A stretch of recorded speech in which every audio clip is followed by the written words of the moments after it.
Hello, good evening. This is News Tonight here on GHOne television with me, Awisi, Dede, Djangay. Let's take a look at our headlines tonight. And tonight, final preparations in place as Ghana prepares to bid farewell to victims of Z9 helicopter crash. And also in a bulletin, government instructs against use of mobile phone reportage at Friday's state funeral. We'll have a conversation with the Ghana Journalists Association on this. Former Education Minister Yao Osei Educhum becomes third person to pick up nomination for flag bearer for the NPP. In sports, Ghana League Club Association launches 2025 Top 4 tournament slated for 20th to 24th August in Accra.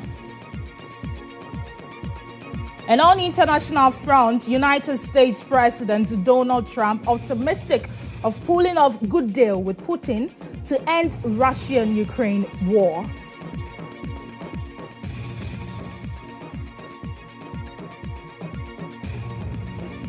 We have details of these and many more coming up shortly. Stay with me.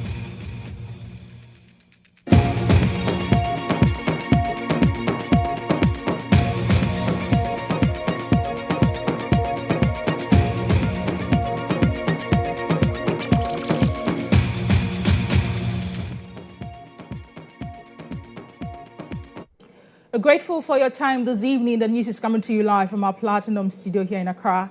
And it's also streaming live on Facebook at GHOne TV. My name is Awisi Dede Djangay. Tonight, MPP flag bearer hopeful Dr. Yao Osei Educhum has urged his supporters to prioritize the politics of ideas rather than insult, expressing confidence that he will be chosen as the party's presidential candidate for the 2028 general elections. Addressing the media after receiving the NPP nomination forms picked on his behalf, Dr. Educhum emphasized that the party's victory in 2028 would mark the start of a transformative era for the nation. There is more in this report.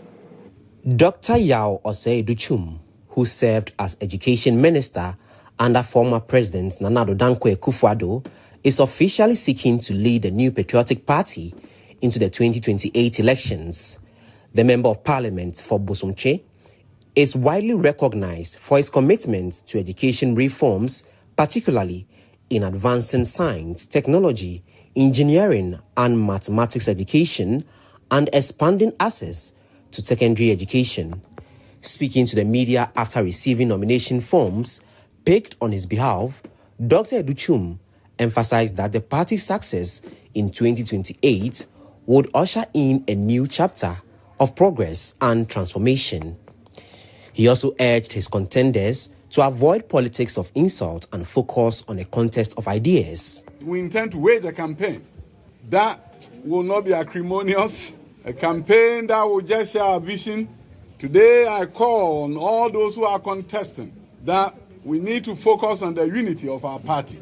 We need to share our vision with the people of our party. And we need to move forward beyond that to share our vision with the people of Ghana.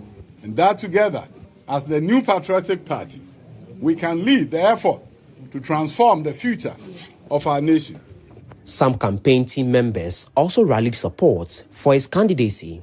If you want somebody who can change the narrative of our country, then it's Dr. Yao Osei Educhum. From Kwame Nkrumah time, from all past military government to our President Kufuor, to Nana Addo Dankwa Akufo-Addo, to Atta Mills, the late, to Mahama, even till now Mahama is even still ruling this particular country. The country still finds himself in poverty, and I mean abject poverty. So if you want the onward full transformation of our country, you need somebody who can use education as a key fulcrum ingredient that could transform our country. Dr. Educhum's entry into the flag bearership race is the third, with supporters pointing to his technocratic experience and proven track record in public service.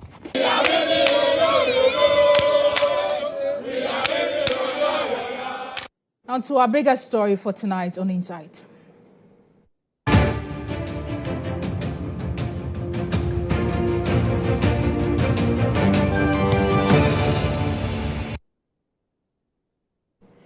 The Ghana Police Service has announced the temporary closure of some roads in part of Accra ahead of the state burial of 8 helicopter crash victims tomorrow.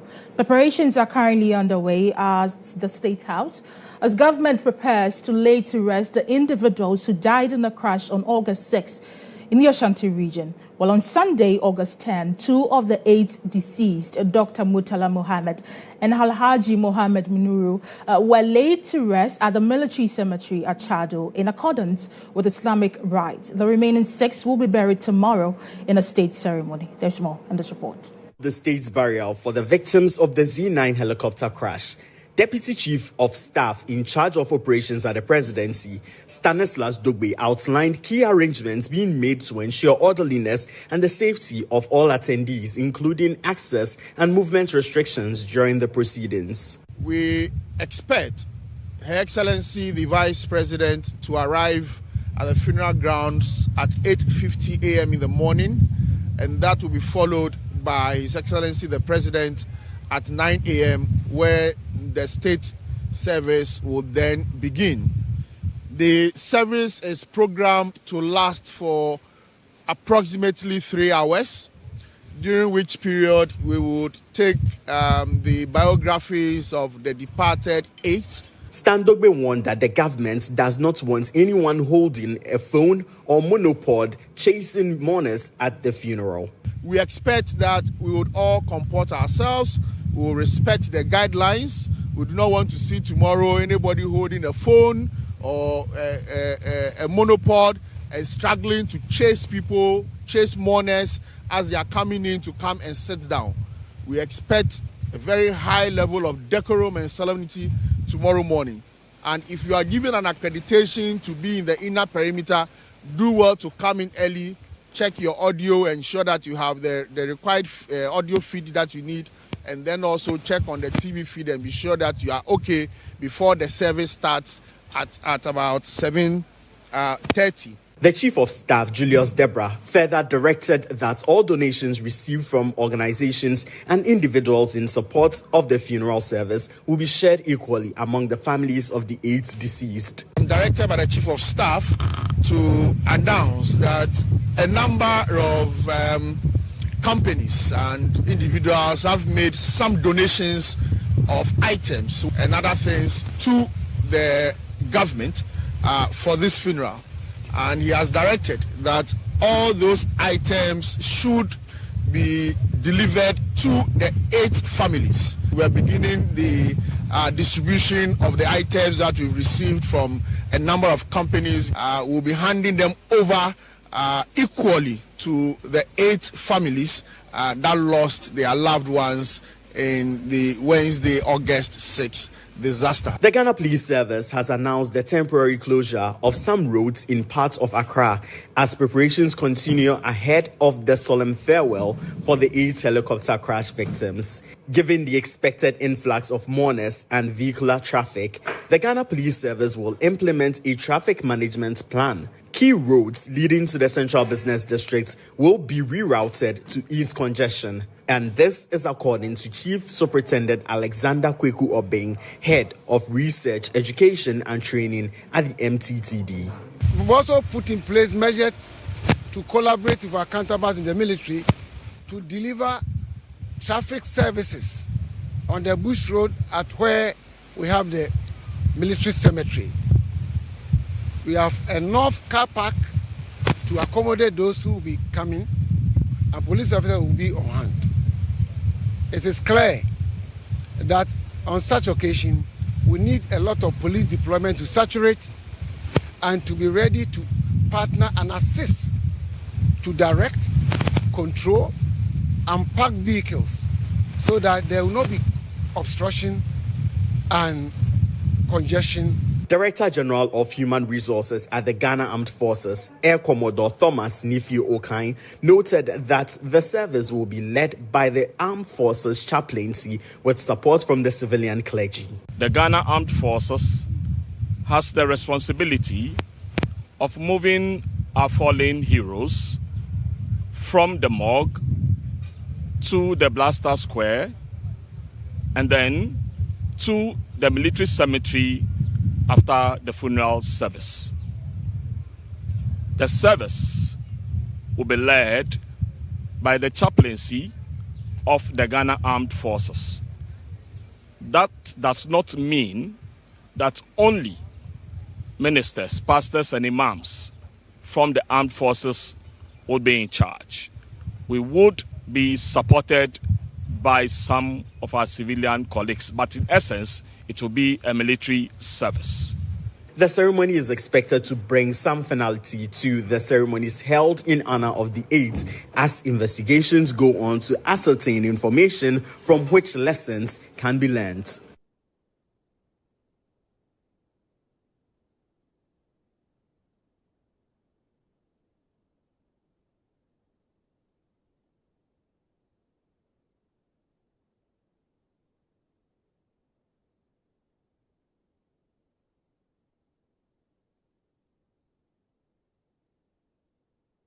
So on the story that just aired, we're trying to get a conversation with the Ghana Journalists Association to have a conversation on what the measures government put in place with specific to what media men are supposed to do tomorrow. But let's stay on this matter because members of the National Union of Ghana Student and Past Student Leaders are currently at the University of Ghana for a candlelight procession and memorial service in honor of the 8 fallen heroes in August 6 helicopter crash. My colleague Calvin is at the venue and he joins me on bulletin. Calvin, good to have you on the program.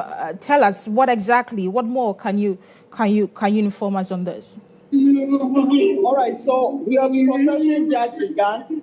We moved from the university entrance and currently we are on the overhead that is between the university entrance and the university police station, and we are heading to the UPSA, that's the University of Professional Studies, where the NUC's president made mention that the mounted platform, speeches will be delivered, tributes will be read, and also some works and achievements of these heroes, particularly Dr. Omane Boama and Dr. Mutala, will be displayed for participants to view. And he also mentioned that NUC's is considering instituting a scholarship in the name of these 2 individuals to be awarded to promising leaders who are from a less privileged background in order to just perpetuate the memory of these individuals who have been student leaders. And he mentioned that during their time of being student leaders, there was this culture of silence, that activity was not that vibrant, but they stood firm and made their voices heard. And comparatively now, he says that they are not doing as leaders compared to what Dr. Omane Boama and Mutala have done. So this is currently what you can see going on now. We are moving towards UPSA, and the atmosphere here is that of a somber one, is that of a reflection, is that of the name of Dr. Edward Mahama and Mutala have been mentioned. And they are consoling themselves with all that they have done. Despite their short life, they believe that they have lived a remarkable march. They have lived a footprint that when they are able to emulate, Ghana will become a better place. Despite they have left that, they will still remember them. Their memory will never be lost as far as leadership in Ghana is concerned today. Right. Thank you so much, Calvin, for bringing us up to speed on that particular vigil and candlelights being held there. That was Calvin. He is at the premises of the University of Ghana, where members of the National Union of Ghana Students, NUCs, and Past Student Leaders are currently holding a candlelight procession and memorial service in honor of the 8 fallen heroes in the August 6 helicopter crash. Well, let's do other stories now. The national president of the Ghana Bar Association, Ifakati, has expressed her heartfelt prayers that the nation never experiences another tragedy like the helicopter crash that claimed 8 lives, including 2 ministers of state. Speaking at the flower-laying ceremony honoring the departed alongside her vice president, executives of GBA, Mrs. Gate emphasized the importance of learning from the tragedy. Also present to give a floral tribute was leadership of the Institute of Chartered Accountants. mourns the tragic death of 8 citizens who lost their life en route to Awisi on the 6th of August. Institutions and associations are paying their respect to these individuals, their families, the government of Ghana, and one such institution is the Ghana Bar Association, being led by its president, Mrs. Efua-Gatti, have laid some flowers at the ceremonial gardens here in front of the Jubilee House to show their respect to the individuals involved. The president of the association, Mrs. Efua-Gatti, prayed for such incidents not to happen again. She also urged that we pick out the lessons involved in this tragic incident. In our recent history, this indeed is an accident that we have not encountered, and the lives that were lost and the investment that have been made in those lives. It was obvious that this was a tragedy for the nation. We are here to lay our flowers in honor of these exemplary persons who have lost their lives. Our prayer is that the good Lord will comfort their families and loved ones and help them to move on and leave a legacy to show that indeed they were connected to these persons. And we pray that as a nation we would heal and learn from any mistakes that we discover. As far as we are concerned, never again should this nation have such a tragedy befall it. A lot more are still laying flowers in honor of these fallen souls. We are from the Institute of Chartered Accountants, Ghana, and we are here with the president of the Institute, Mr. Augustine Addo, the vice president, Reverend Dr. Cynthia Salah. This is a very unfortunate situation that we have to go through, and in our adulthood, we do not recall that we have experienced anything of this nature, that having a plane crashing here in Ghana and people losing lives. We felt that we need to also come and show our sympathies to the families and, as I mentioned, and to all Ghanaians. And we are here praying that the good Lord takes up the souls of the departed brothers and keep them well. From the forecourt of the Jubilee House, Mutala Inusa, GHOne. Well, let's go back to our earlier story where we saw the Deputy Chief of Staff, Stan Dogbe, asking and appealing to journalists to exercise restraint and avoid any actions that could mar the program, the state's burial tomorrow. He was also seen cautioning against the practice of pursuing mourners with phones and monopods or other recording devices, noting that such behavior would not be tolerated tomorrow. Well, let's have a conversation with the Ghana Journalists Association on how they intend to ensure journalists comply to this. General Secretary for the association, Dominic, joins me on the program. Dominic, good to have you on the program. I mean, when this crash happened, we saw videos of journalists shoving cameras in the faces of mourners just to get a reaction for their audience and bulletins. Where do we draw the line between performing duty, our duty to cover events, and also covering issues of sensitive nature like this? You draw the line when you benchmark the ethics of the profession against what you do. Right. So professionally, we have what it takes to cover every event. Just that we have also rules and regulations, or if you like, principles that we all need to adhere to. In a situation like this, we are enjoined to respect the grieving process. We should understand that families are in a state of shock, grief, and trauma, and they are going through a lot. And we do not, on the privacy of mourners at this moment, by pressurizing them for interviews. I think we are enjoined to ensure that whatever we do it with respect, we do it with decorum, we do it with compassion and empathy at this point in time of our nation. And so tomorrow, when we go to the actions or inactions that would bring the event to a state that we will all not be happy about. So let's follow the laid down procedures for the ceremony tomorrow. I am strongly of a firm belief the traditional media are very much familiar with this kind of coverage of national events, and I don't expect any challenges with them because, as I understand, there are some live feeds that, for example, the television stations have to phone and pick the feed and all that. And so we expect those who are bloggers, those who are into social media, or those people journalists who do their own, who own their own media houses working online to obey the rules of the game. And that is that.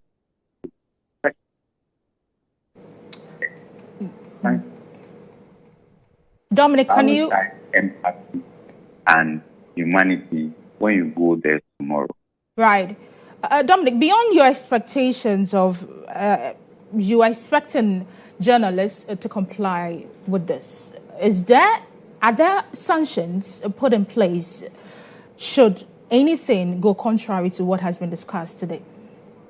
I don't believe that we want to get there. So the rules are there. Everybody should just follow the rules, which is our ethics of the profession. That when someone is grieving, there is a way you go about it.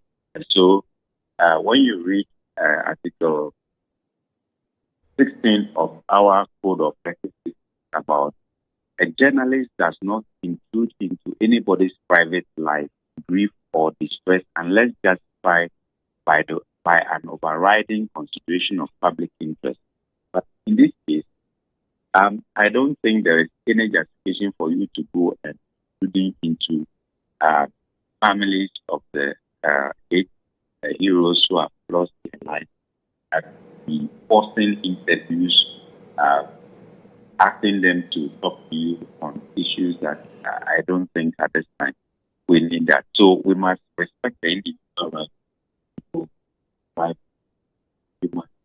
Okay. So tomorrow we are hoping that everybody would do as expected. Okay. Thank you so much, Dominic Hoji. He is the General Secretary for the Ghana Journalists Association. They're speaking to me on issues with regulations put out by government with regard to what is going to happen tomorrow, the state burial tomorrow. Let's stay on this matter because a candle night vigil has been held in Koforidua for Dr. Edward Omane Boama and 7 others who died in a helicopter crash last week. The memorial event was organized by the Eastern Regional NDC in collaboration with the bereaved family, the clergy, traditional authorities, among other interested groups, to mark 1 week of their passing. There is more in this report.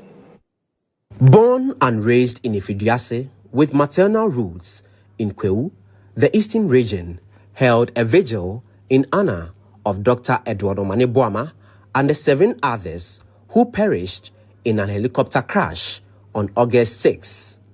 Prior to a procession on the streets of Koforidua, a derby was held at Jackson Park, tributes read, and prayers said for their departed souls. Policy advisor at the office of the Vice President, Dr. Samuel Fusuampofo, described the late Dr. Edward Omane Boama as a selfless leader. I read it in people say, Obabeta, all the rules I call the Amamata, Honor School, Obayana Edema. Enti, Oyobia, or yet selfless, or yet person in criminal, or per se of one mind, of one and Crawford. I report at Travis say, Belmont to see, he had a very great future in the NDC and a very great future for Ghana. Eastern Regional Minister Rita Kusi-Ajay-Awate said their death has left a void in the Eastern region. Dr. Kofi Omane Boama, you left a legacy. May your memory be a treasured one. May it be a blessing to all of us. And may we try to carry on this legacy of service, of compassion, of dedication. We will hold you in our memories. Eastern Regional Chairman of the NDC, Dr. Mark Oliver Kevo, described Dr. Edward Omane Boama as a pillar of the party in the Eastern region. For over 15 years, you stood as a pillar in the Eastern region, a leader, a mentor, a brother, and a tireless servant of the party. You were the one we called when hope seemed distant, when we needed resources to keep the party moving, or when urgent projects needed funding. You never said, I will see what I can do. Instead, you said, we'll make it happen. Member of the Council of States, Evelyn Krang, recounted how Dr. Edward Omane Boama impacted her political life. I remember the very first time we met. It felt like just yesterday. It was at the late Professor Mills campaign office at the Kuku Hill in presence of Dr. Ofosuampofo, Neil Ante Van der Poel, and Co. From that moment, you became part of my life. Since their passing, government has undertaken activities in line with the 3 days of national mourning. 2 of the deceased have been laid to rest, with the remaining 6 to receive a state burial on Friday, August 15, 2025, at the Black Star Square.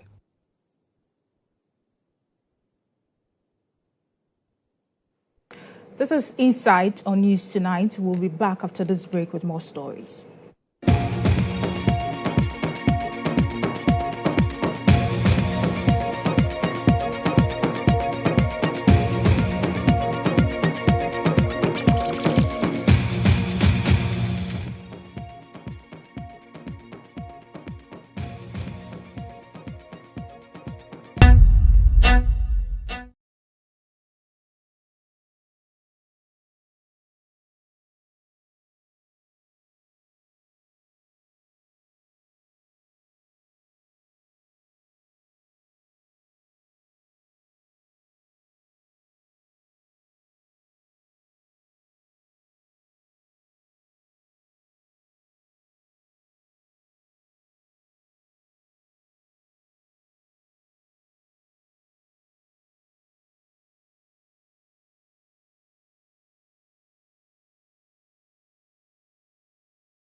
Yeah, welcome back from the break. Let's do more stories now on Inside. Well, exactly 1 week ago, Ghana was shaken by the tragic loss of 8 national heroes in a helicopter crash while traveling to Obuasi for the Responsible Cooperative Mining and Skills Development Initiative. Their sudden death is still cast a heavy shadow, leaving families, friends and colleagues grappling with grief. Today, we revisit the happenings that unfolded in the wake of this national tragedy. Emergency be Maha Esho Yakoni Yakoni it many MC phone be the commanders nibi. Yebetu na yakwa the handle side emergency ni kakra. Ministers aka wa chire no mbere na dwumadi no dia aka ni na no mahwe no mahye e dia maye. Me ya sure say yebetumi awie emergency problem no ni asaba ababeka mo ho ansa na mapo. Bama huye na se awie na me MCs ni bi kwa na nya ne mo ho sem na adwuma bi na aba sesi e wo se yekọ yekotu ho ana mo. Me de besia na madam nyina ma se nyankopon hira. We pause to remember 8 national heroes who lost their lives about 1 week ago while en route to Obuasi to attend the Responsible Cooperative Mining and Skills Development Initiative.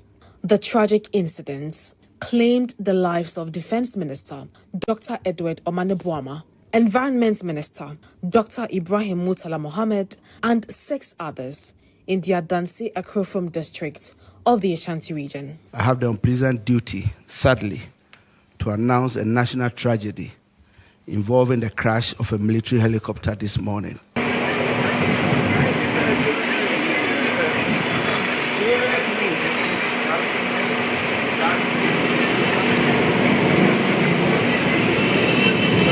A 3-day period of national mourning was declared. The president suspended all official activities and ordered flags to be flown at half-masts. Government extends our condolences and sympathies to the families of our comrades and the servicemen who died in service to the country. All flags are to fly at half-mast until further notice. Describing the crash as a national tragedy, he instructed military personnel to recover the remains with utmost care and dignity.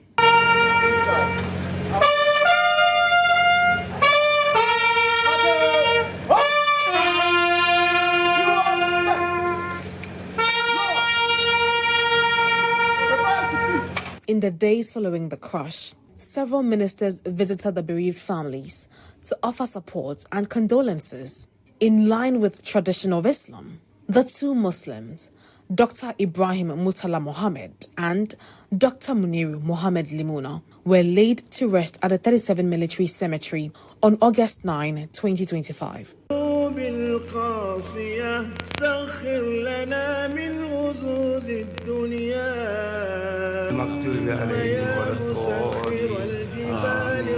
The remaining 6, that is Defense Minister Dr. Edward Omane Boama, NDC Vice Chairman Dr. Samuel Sapong, former parliamentary candidate Samuel Abuaje, Squadron Leader Peter Bafemi Anala, Flying Officer Chum Ampedu, and Sergeant Ernest Ado Mensah are scheduled for burial on August 15, 2025.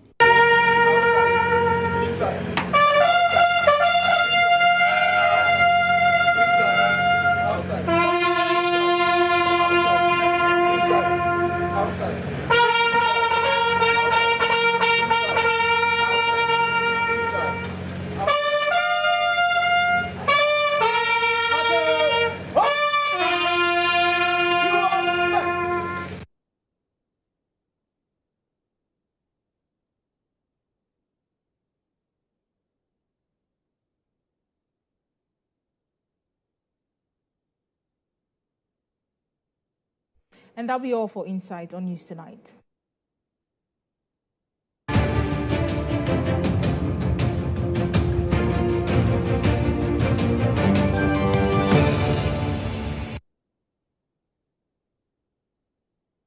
Let's do some stories on illegal mining. The Bono Regional Minister, Joseph Akwabua-Adeh, has vowed an unrelenting crackdown on illegal mining in the region, particularly in the Banda district.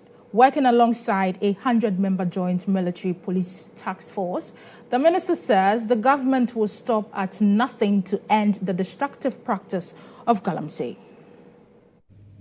The Bono Regional Minister, Joseph Akwaboah Adai, in collaboration with a 100-member joint military and police task force led by Lieutenant Colonel Michael Na of the 3rd Battalion of Infantry, has issued a stern warning to illegal miners in the Banda district and beyond. I am begging the illegal miners that they should leave the forest, because we are going to come after them every week. And anybody arrested, I will make sure that you are prosecuted. During a major operation at Opreta and Surubokrum, the team seized 11 excavators, 15 motorbikes, over 15 shamfans, tricycles, and other mining equipment.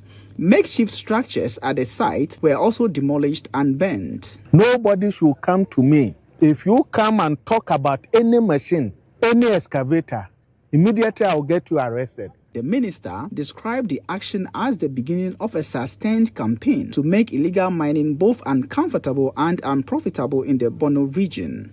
I want to make sure that Galamsey does not go on in Bono. It's not just an arrest and release. I am going to make sure that they are sent to court and prosecuted. Because you see, we are resetting this country, and we are here representing His Excellency. We should make sure that we stop Galamsey activities in our regions. So that is what we are going to do. But for some locals, the crackdown has come at a cost.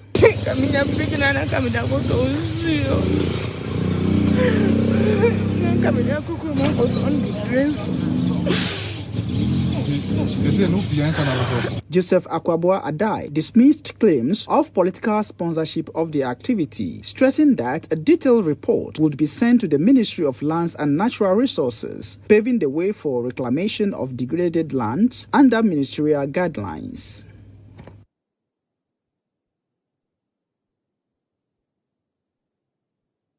The Director of Pathomedical Laboratory, Elizabeth Irene Beatty, is urging all Ghanaians, particularly those aged 40 and above, to regularly undergo medical diagnosis to stay informed about any underlying health conditions.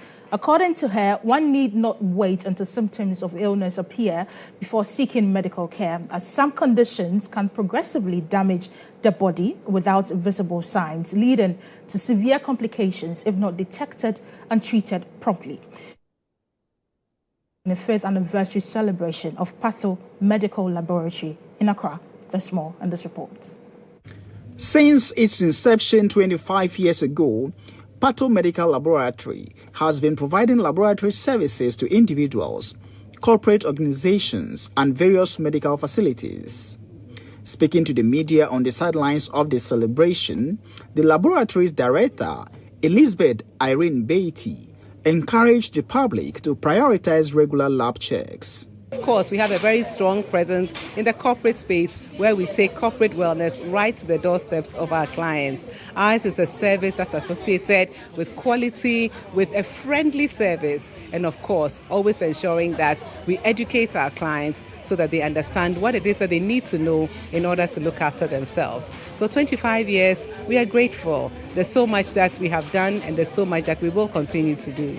Sheikh Tahir Kamara, administrator of Iran Clinic, which has utilized Pathomedical Laboratory services for the past 19 years, emphasized that the laboratory's quality service has significantly boosted the clinic's clientele. As a humanitarian, organization, we try to give subsidy to our client, and Patholab also bought into it. So the prices that they gave us is at a reduced price, and they ran the lab for us in a very quality result. And that's one. Two, because of the quality results that they give us, it has also increased our clientele base. People come to us. Kweku Saki, a client who has patronized Patholab for the past 15 years, shared that the benefits of seeking services from the lab have helped him save on medical expenses. The lab has really impacted my life. As age wore on, there were a few things that came. There's a cholesterol problem that came up at one point. After I was 40, obviously, they advised me to start taking their prostate antigen test and some of the other markers that will happen as you normally age. And their advice has always been really as a trend advice to say, this is going up, this is doing well, you need to change your lifestyle, because one of the things they do very well is actually look at preventive healthcare and advise me on the kinds of foods I should eat. The public is therefore encouraged to take advantage of the laboratory's quality yet affordable services. The Ghana College of Physicians and Surgeons has hosted a 2025 leadership seminar honoring 2 distinguished fellows for their outstanding contributions to medicine and public service. There's more in this report.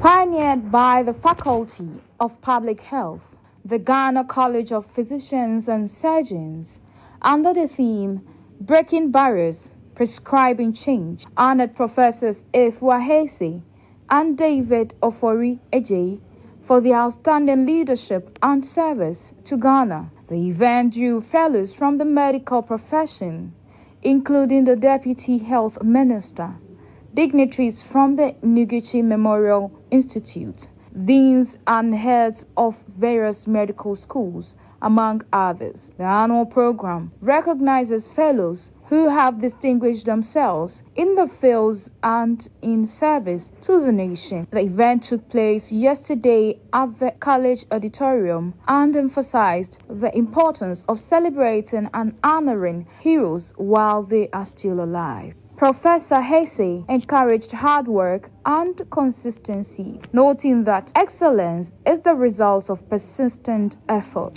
Every challenge you encounter is just a solution waiting to be found.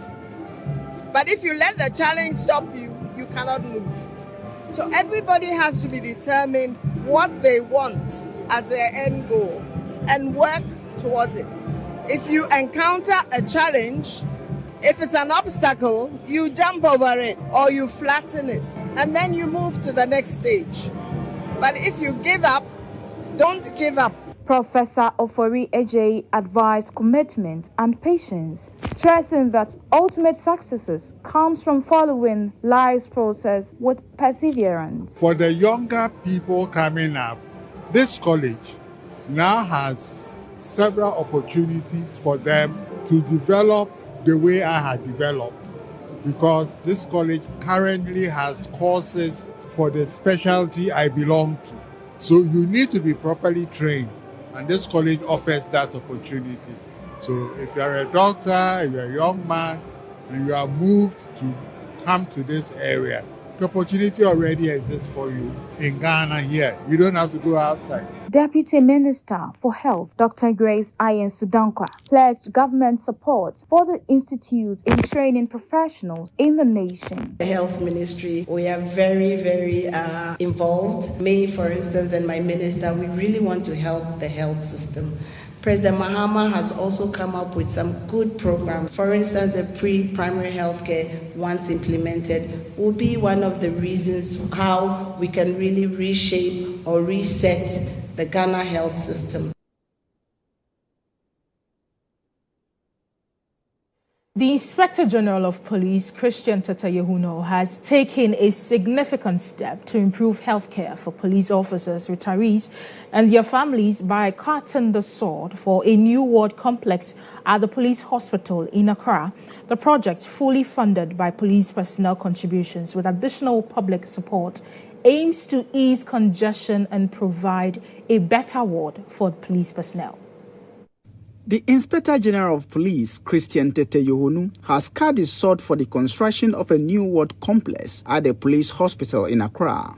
The project, inspired by the IGP's observation of congestion during a hospital visit, will provide improved healthcare facilities for the police personnel, their families, and retirees.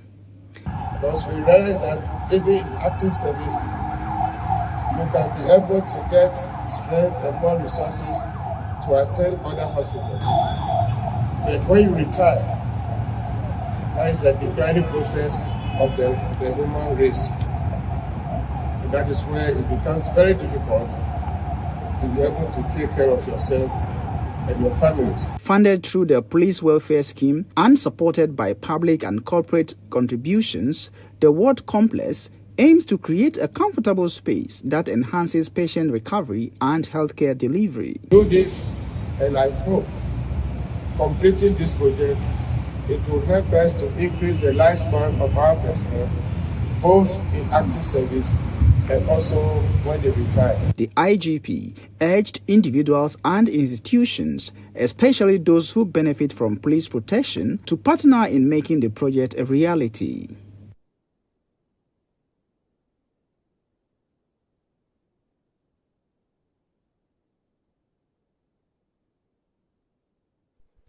Let's do some business stories now. The Business Brief is brought to you by CompuGhana, passion for technology.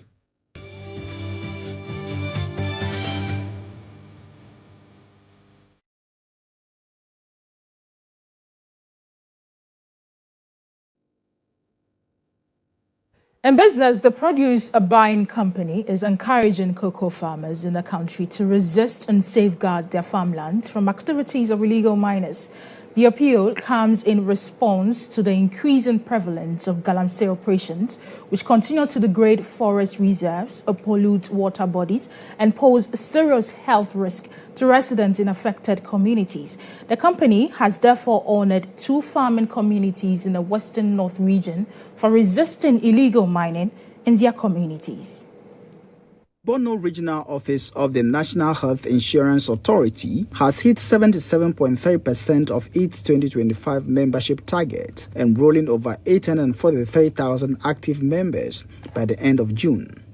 Despite this achievement, the region's universal health coverage has dropped from 68% to 63%, a development NHIA Regional Director Isaac Bedu Amponsan describes as a critical concern. I will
You're welcome back from the break. Now at the Christ the King Parish in Cantonment, a funeral mass is being held now for Dr. Omane Boama and squadron leader Peter Bafemi Anala. And my colleague Theophilus is there and he joins us with updates. Theophilus, good to have you. Tell us more about what is happening there.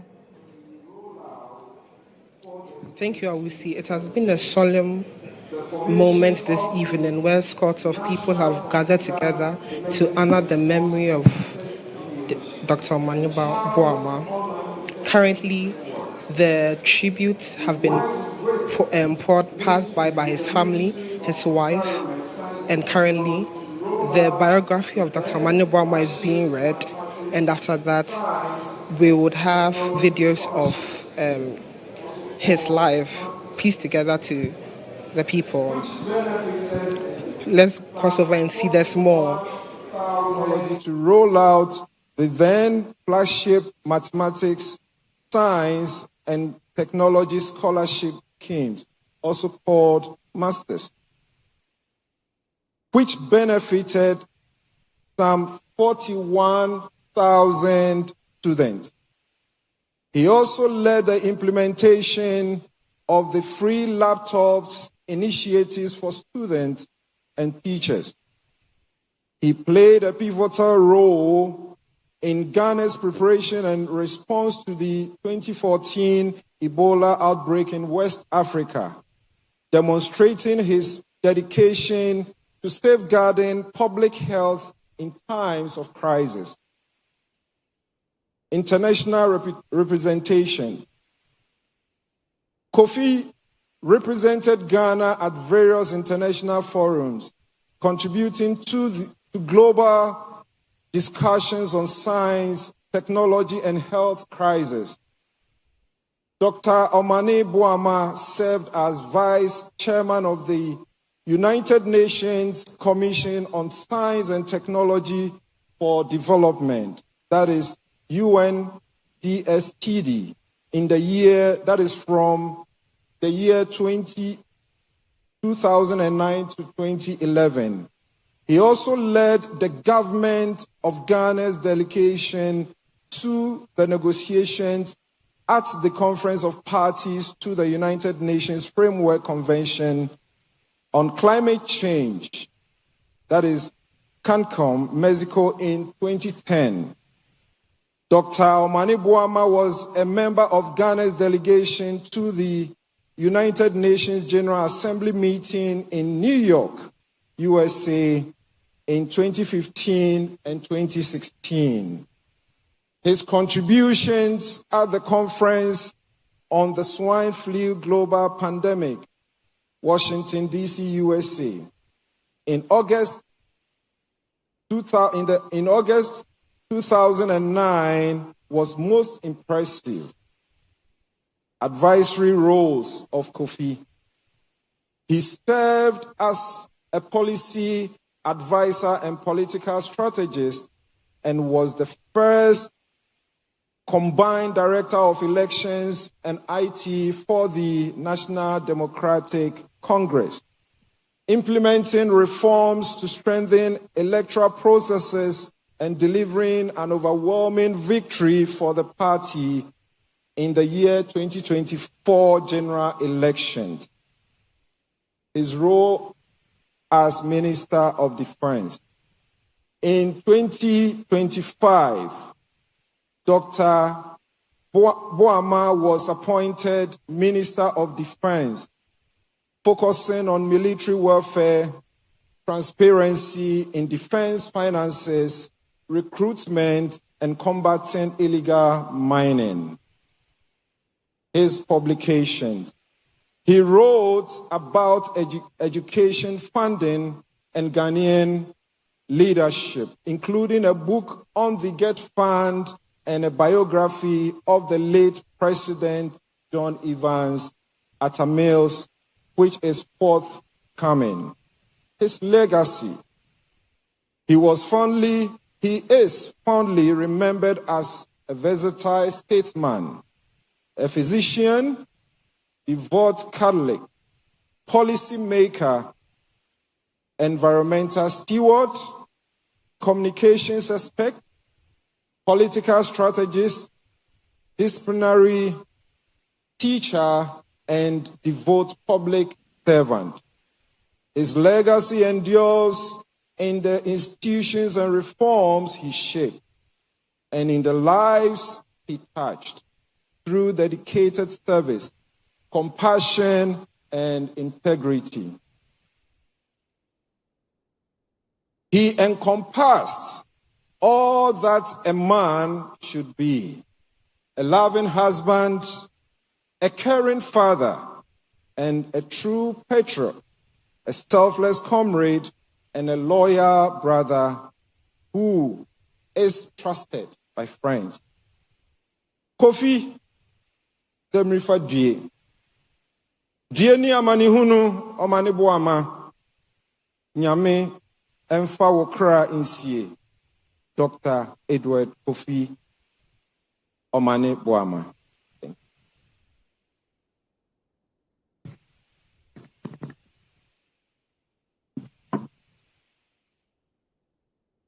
From Christ the King Parish in Cantonment, where a funeral mass is being held for Dr. Omane Boama and squadron leader Peter Bafemi Anala. Let's do some international news now.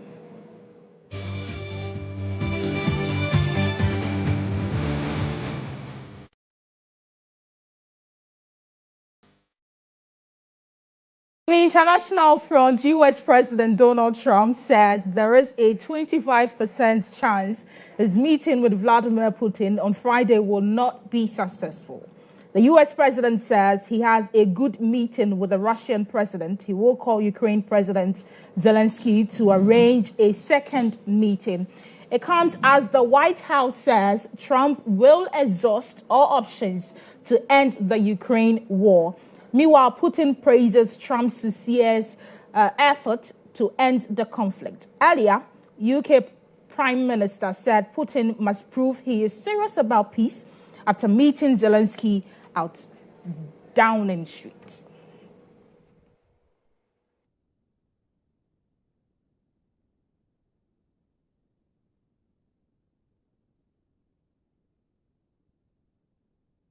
And that'll be all for the bulletin here on GHOne TV. With me, Awisi, Dede, Djangay. Have a wonderful evening.